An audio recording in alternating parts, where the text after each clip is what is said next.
안녕하세요. 부자멘토 이지훈입니다. 오늘은 부자들의 투자법에 대해서 공부하는 시간을 가져보도록 할 건데요.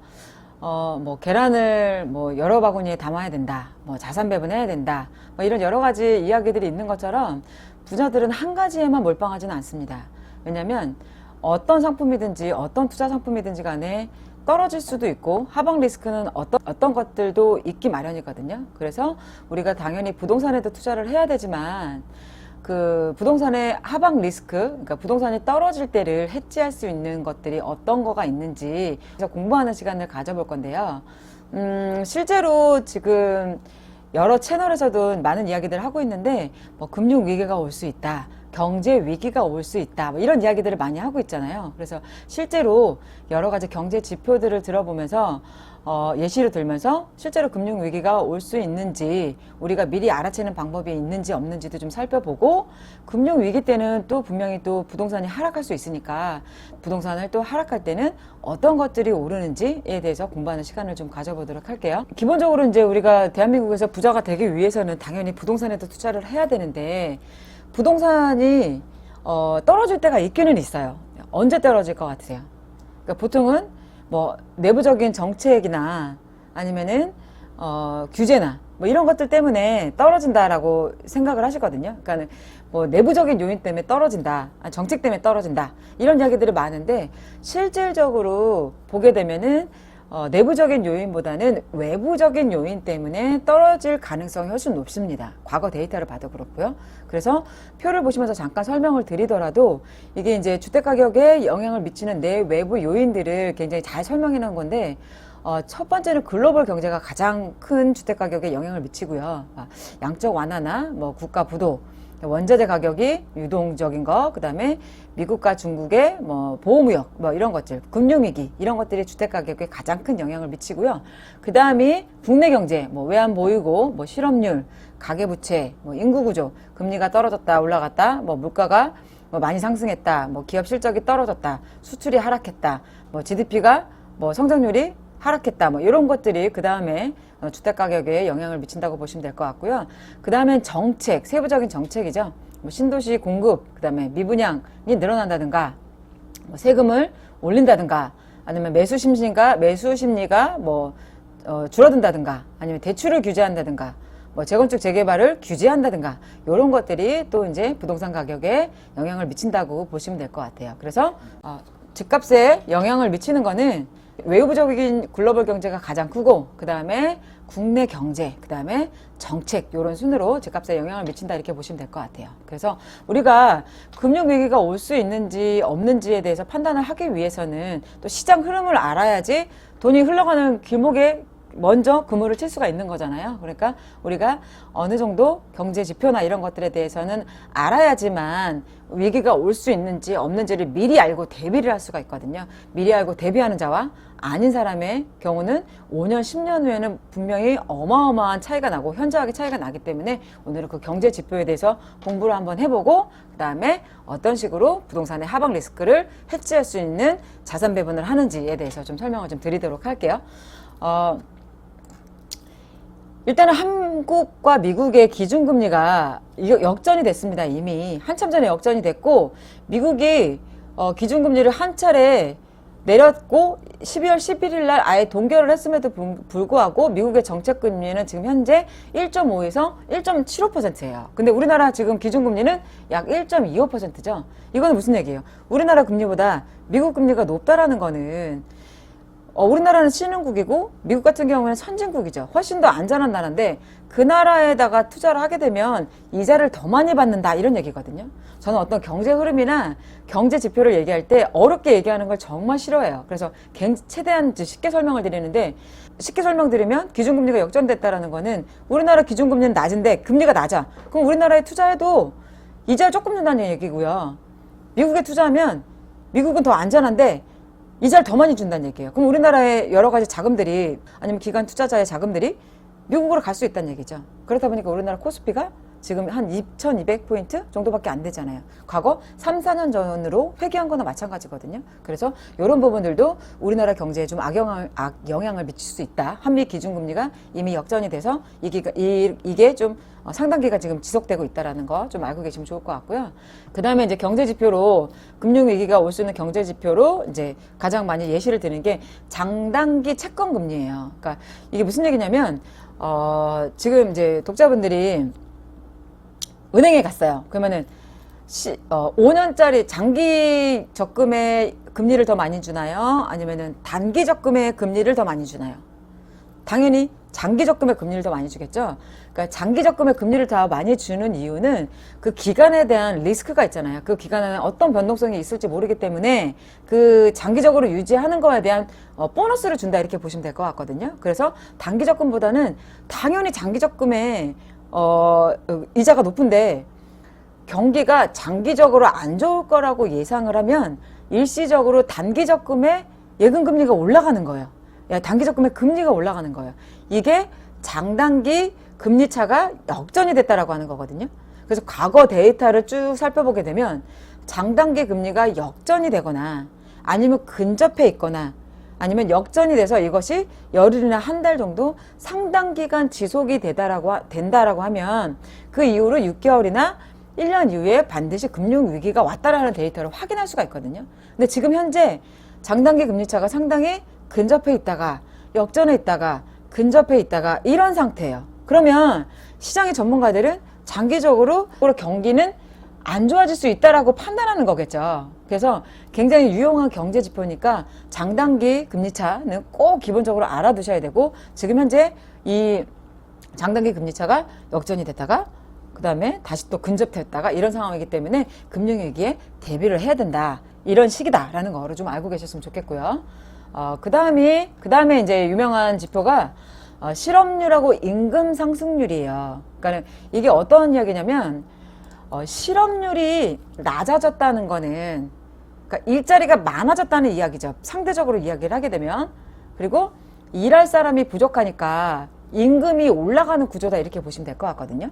그러니까 실업률이 낮아진 건 좋은 거지만 일자리가 많아진 것도 너무 좋은 건데, 이거는 어찌 보면 다른 사고로 봤을 때 경기 과열의 전조 증상이다, 이렇게 받아들일 수도 있어요. 그렇다 보니까 이 과거의 데이터를 봤을 때도 이 실업률이나 임금 상승률이 붙어 있을 때, 근접해서 붙어 있는 그 이후에 항상 금융 위기가 왔었어요. 과거 데이터를 보게 되면. 자, 그러면 아까 제가 장단기 금리차에 대해서 설명을 드렸죠. 장단기 금리차가 역전이 됐어. 실업률하고 임금 상승률도 붙어 있어. 그러면 무슨 얘기예요? 앞으로 금융위기가 올 확률이 굉장히 높아지는구나 라고 이해를 하시면 되겠죠. 그래서 이 두 가지 지표는, 지금 말씀드린 지표는 경제 공부를 하고 부동산 공부를 하시는 분들 꼭 알고 계셔야 됩니다. 그래서 이 중요한 지표들에 대해서 좀 설명을 드렸고요. 그 다음에 유용한 게, 그 다음에 꼭 알아두셔야 될 경제 지표가 PMI 지수예요. 이게 뭐냐면, 쉽게 설명드리면 제조업 지수인데, 저는 항상 경제 지표를 어렵게 설명하는 거 굉장히 싫어하거든요. 이 PMI 지수는 뭐냐면, 각 나라의 일선에 있는 구매 담당자들이 다음 분기에 우리나라 경기가 좋을 거라고 예상하면 물건을 많이 살까요? 조금 살까요? 당연히 많이 사겠죠. 근데 다음 분기에 경기가 안 좋다라고 예상을 해. 그러면 물건을 많이 살까요? 조금 살까요? 당연히 조금 사겠죠. 이런 지수라고 보시면 돼요. 그래서 여기에는 여러 가지 경제 현황에 대한 것들이 여러 가지 녹아있기 때문에 사실은 이 표 하나만 보더라도 전 세계적인 경제의 흐름과 그 나라의 경기가 어느 정도의 위치에 와 있는지를 충분히 파악할 수가 있어요. 예를 들어 다른 거 다 어렵다. 그럼 사실 PMI 지수 하나만 알아도 그 나라의 웬만한 경기는 파악할 수 있다, 이렇게 보시면 될 것 같거든요. 자, PMI 지수를 한번 볼게요.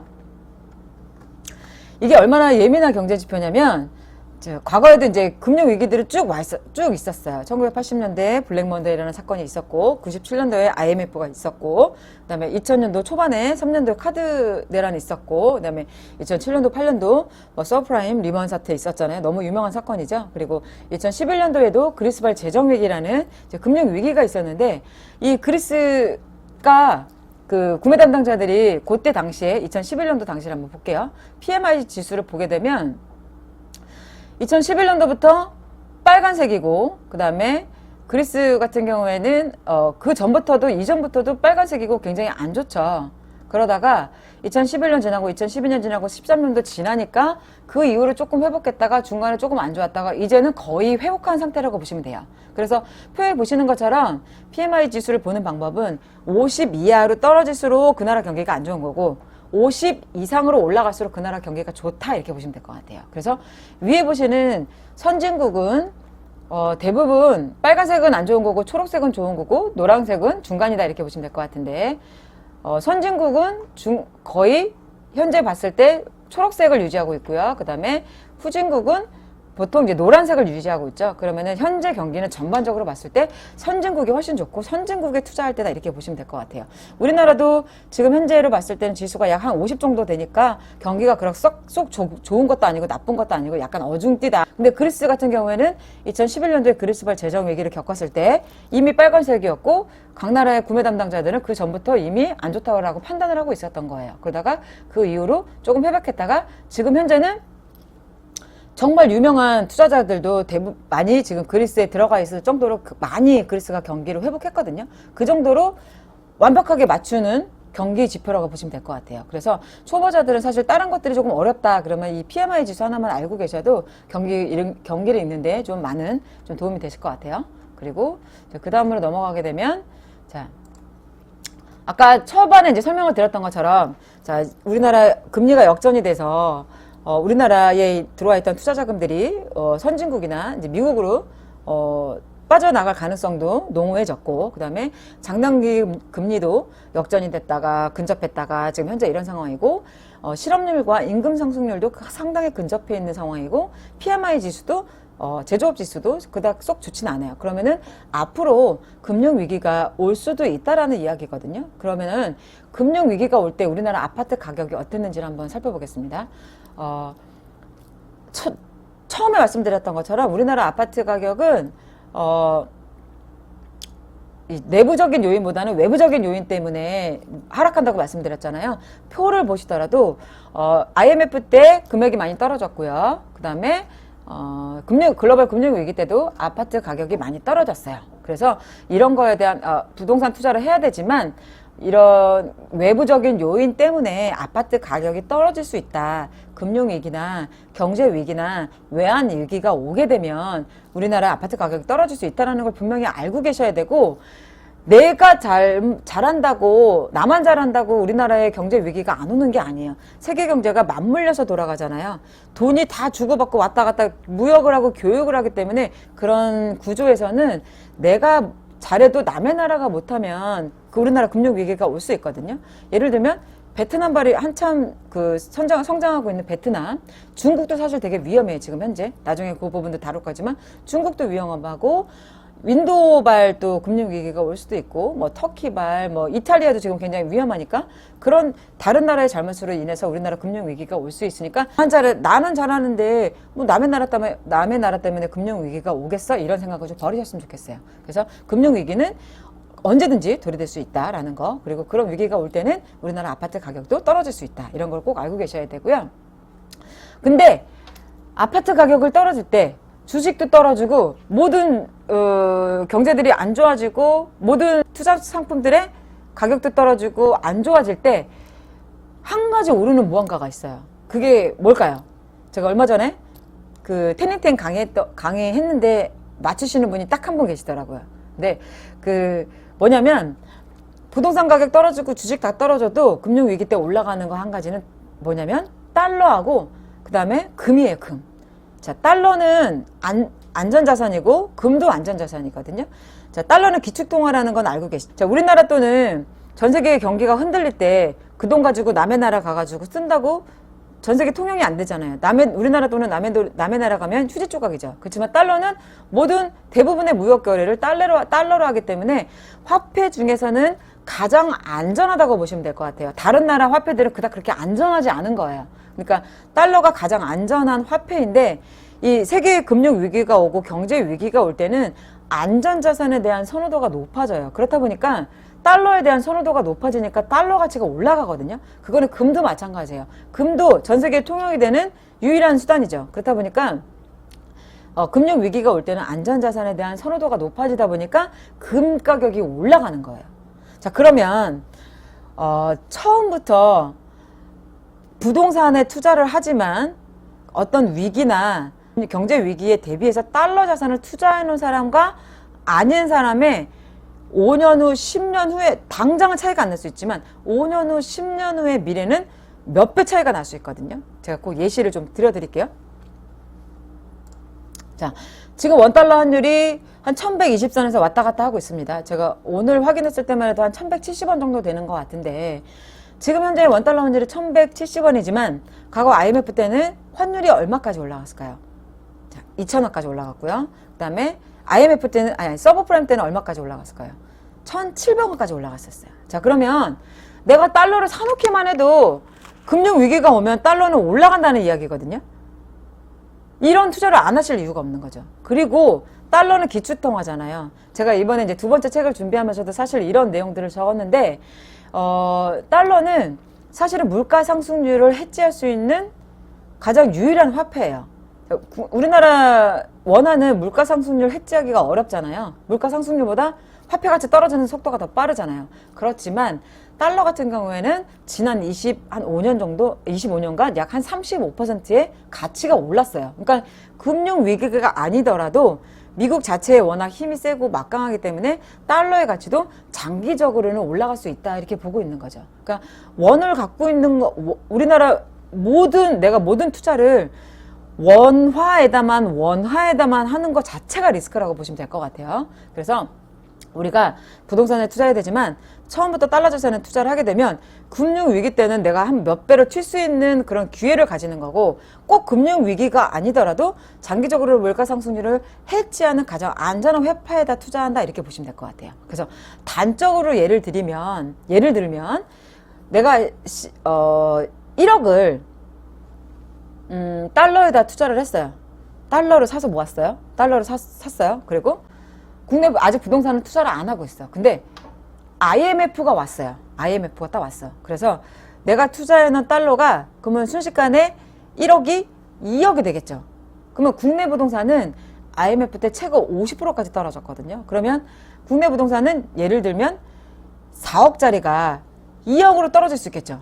그러면 나는 원래 갖고 있는 1억을 원화로만 갖고 있으면 모아도 이 4억짜리 사기가 힘든데 달러의 자산 배분 해놨던 이유만으로 금융위기 때 얘가 2억이 되면 부동산은 4억짜리가 2억으로 떨어졌을 때 얘를 가지고 얘를 살 수 있겠죠.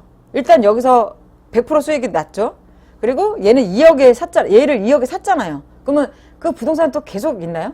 보통은 1, 2년이 지나면 금융위기나 경제위기는 회복이 되거든요. 그러면은 얘는 2억짜리 부동산이 다시 4억으로 올라가요. 그럼 여기서도 100% 먹죠. 그러면 전체적으로 수익이 뵀을 때 그 달러와 부동산의 자산 배분을 해놓는 거와 안 해놓는 거는 금융위기가 한번 옴으로 인해서 약 3, 4배의 자산의 격차가 벌어지는 거예요. 이해되세요? 그러니까 나는 1억으로 투자했지만 실질적으로 여기서 1억을 벌었고 여기서도 또 2억을 벌었잖아요. 그러니까 2억짜리가 4억이 됐으니까 또 2억의 수익이 났으니까 나는 1억 투자해서 갑자기 3억의 수익이 생긴 거죠. 그러니까 투자를 안전한 데 투자를 해도 이렇게 세계 경제의 흐름을 어느 정도 읽고 투자를 하게 되면 금융위기가 왔을 때 오히려 부자가 될 수 있는 큰 부자가 될 수 있는 기회를 잡으실 수 있다는 거예요. 그러니까 1억은 사실 큰 거 아니지만 예를 들어 내가 달러에다 10억을 투자해놨다라고 그러면은 갑자기 몇십억이 늘어날 수 있겠죠. 그러니까 이런 투자를 꼭 하셨으면 좋겠어요. 금융위기는 앞으로도 꼭 올 수 있다는 거 알고 계셨으면 좋겠고 마지막으로 부자들이 이기는 게임을 하는 사이클에 대해서 정리를 해드리겠습니다. 자, 경제위기 때 신흥부자가 나오는 이유 부자는 달러에 투자한다. 그리고 금융위기가 온다. 최근에는 4, 5년 주기로 도래가 됐고요. 그 다음에 달러가 급등을 한다. 그러면은 국내 부동산이 하락을 한다. 그러면 급등한 달러로 국내 부동산을 산다. 그러면 국내 부동산은 다시 오른다. 그러면 달러는 금융위기가 지나면 다시 안정세를 찾는다. 그러면 다시 또 달러에 투자한다. 그래서 부자는 위기에도 이기는 게임을 한다. 이렇게 보시면 될 것 같아요. 그래서 오늘은 부자들의 투자법, 제가 사실은 이 내용으로 이 두 번째 책도 준비를 했는데 거기에는 물론 더 큰 당위성들이 많이 들어가 있겠죠. 왜 미국이 강하고 달러가 100년 대계가 될 수 있는지, 얼마나 안전한 화폐인지, 이런 것들에 대한 여러 가지 이제 그 경제적인 흐름과 당위성이나 지표들을 좀 넣었으니까 이번 책도 많이 응원해 주시고요. 부자들의 이기는 게임은 사실 별거 없어요. 어디 가서 잘 가르쳐 주지는 않지만 부동산과 부동산의 하방 리스크를 완벽하게 해지할 수 있는 달러 자산에다 투자한다. 가장 안전한 자산인 달러에다 투자한다. 이런 내용 꼭 알고 계셨으면 좋겠습니다. 자, 오늘 여기까지 마칠 거고요. 오늘 내용이 쉽고 재밌고 유익하셨다면 구독과 좋아요 부탁드릴게요. 감사합니다.